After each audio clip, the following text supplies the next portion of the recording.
What is it which you would like to know, Charles? Billy. Yes, sir. What have you built for me here? I have built for you the proverbial Christmas tree. Which is giving you control room by room for each individual radiator. The purpose of this is to control the water flow to each individual radiator rather than have it done on average through the entire piping system. Let's even go upstream. I had an old asbestos covered boiler that's no longer over there. And this small box was brought in on a pallet. Weighs 150 pounds. It's very shiny. It has digital controls on it. Wow. Will it crash? Can the Russian mafia hack into it and blackmail me? Don't think so. But anything's possible. No, it's all run by an EEPROM. It's kind of like a Nintendo. You plug in the cartridge and that's where it gets its intelligence. Got it. So real software engineers program those things, so I guess I'm okay. There's nothing you can screw up in there, Charlie. Nothing I can hack, nothing I can mess with, huh? But it's a 92.x% efficiency. Actually, at the lowest firing rate, it's good for 95% plus. Wow. So that means 95% of the energy potential of that natural gas is actually delivering... It's going into the water somewhere in your house, either into the water you wash with or the water you heat with. Excellent. Heat the house with. Excellent. Wait a second, you're heating my hot water too? I thought that I had a separate appliance for that. Right there. Wow, but that's hooked up to the furnace. So am I going to be drinking water that goes through my radiators? No. It's a double wall heat exchanger. It's required by the city of Minneapolis and the state of Minnesota, and it separates the boiler water from the heating, from the domestic hot water, the drinking water and the boiler water, so that the two don't mix. This particular unit, if it does, the water drips down an air gap in between there, and there'll be a telltale dribble on the floor, kind of like an errant mastiff. Got it. Got it. Bad dog. Bad dog. Looks like a good dog to me. You know, we actually relocated this whole monstrosity. Well, it's not a monstrosity anymore, but it was a monstrosity over there by our masonry chimney, and that's our old dryer vent. You got this thing that's heating my whole house, and it can be vented out a dryer vent? Yeah, we should say that this is temporary. We haven't glued this all together yet. We normally don't use foil tape to attach the piping. Ah, but it goes out the same location, It goes out the same location right now. And we have two options. We can put two vents side by side, one 3-inch for the flue gas and one 4-inch for the fresh air, and then put the two together. And we get pipes side by side, or we can do coaxial, where we bring the fresh air in the outside rig and then blow the exhaust out the center so we preheat. There's another 1% efficiency on that, but the system is a little larger and a little too copious for our room that we have up there. Right. So we're doing two pipes side by side. We've yet to cut the other pipe in. Oh, okay. So you're going to bring in some fresh air for this guy right now. Although you're leaking enough in the house as it is, it's not an issue. Oh, you're telling me I have a drafty house? No. Okay. Well, you wouldn't be the first. Okay. So this. So I take it that there's some gas that's being combusted in this little cast aluminum engine block here. And once that gas is burned, then it's, I assume, burned in the vicinity of this water that's running in these copper pipes. Well, actually, you've got cast passages inside the jacket here, following down in through here. Your water's coming back and it's moving back and forth through here, and it's very much like a capillary absorption. It's, you know, you have the pipes sitting side by side. So it exchanges.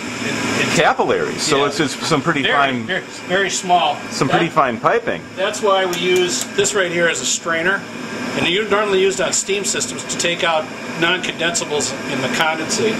We use these here. We go up. We step up the pipe size. This traps the garbage so that it doesn't end up in your heat exchanger.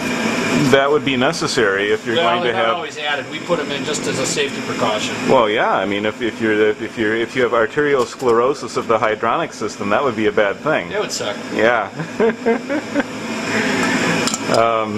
Okay. So the water gets hot and it goes through here. And man, you've strung a lot of pipe. I've got a lot more pipes by count than the old. It's what we started off the video with. Well, you really don't. It's just that they're longer. These are all what we call home runs now. Instead of going to a main artery and then feeding back to the boiler, each individual small branch comes all the way back to the Christmas tree here, at which point we can control the flow to each individual radiator. And it should give you control about 3 or 4 degrees between the basement and the second floor. You know, back in the day, the networking, we would run coaxial cable, and they would use vampire taps that would actually pierce the coaxial cable and provide local service to the desktops.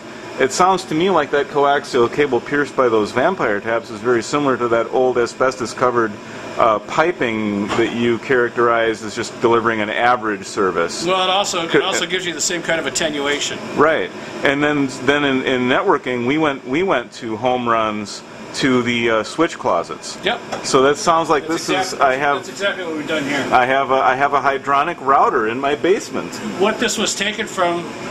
This was actually an in-floor system that we used here, and I adapted it for this application. An in-floor system? It's in-floor so that the reason this is set up that way is so that you can balance in-floor loops. If you had spots in the house had colder floors, you can balance it, and we can send more water to radiators that are in a colder area and send less water to radiators that are in a warmer area. Cool. Well, and you've actually got little valves for each and every radiator. Yes, it also allows us to service each individual radiator. If one gets a leak or cracks or something like that, we can shut down that radiator without shutting down the system in the house. So, well, back in the day, I would have had to at least shut down a whole floor. Yep. Yeah, well, you would have had to shut down the entire house. Oh my goodness. So yeah, much nicer control. And then your pumps are all modular, and the valves are all modular, so that pumps. I didn't have pumps on the old system. No, these pumps are both modular, so they can be changed out very quickly. Why do I got pumps? I didn't have pumps on the old system. Well, you were using gravity to heat the water, using natural convection like Henry Ford did. A siphon. They call them thermic siphons. They were using thermic siphon to circulate the water, and the problem with it is you needed 50 degrees, 60 degrees, sometimes as much as 80 degrees differential to get the water to rise, to go up in the pipes. The pumps force the water through the radiators, and then we try to target to only lose 20 degrees from the supply water going through to the return water coming out. And by doing that, we end up with a much more evenly heated house. And the water is actually being forced through the radiators instead of... These pumps are actually forcing the water through the radiators. It's an active system, not a passive system. Right. That's also the reason that we've got the strainer on there, is because we're washing water through pipes that haven't seen any movement more than maybe a quarter to a third of a gallon, maybe a quarter, maybe an eighth of a gallon flow in 100 years. So whatever sediment's been accumulated in there is going to be washed back, and that's what this is for. Is that periodically you can open this and spit and drain out the crap that's come back from the system. Excellent. Your effluents, excuse me. Yes. Let's use the correct technical terminology here. Not affluents, effluents. Well, what's this last? You have yet another tank here. That's an expansion tank that compensates for the water when it heats up. Because if we don't have a place for the water to go, 1 tablespoon of water is about enough. If you had 30 pounds on here, 1 tablespoon of water over that, which is the amount that say a gallon of water would expand if you heated it, would pop this relief valve.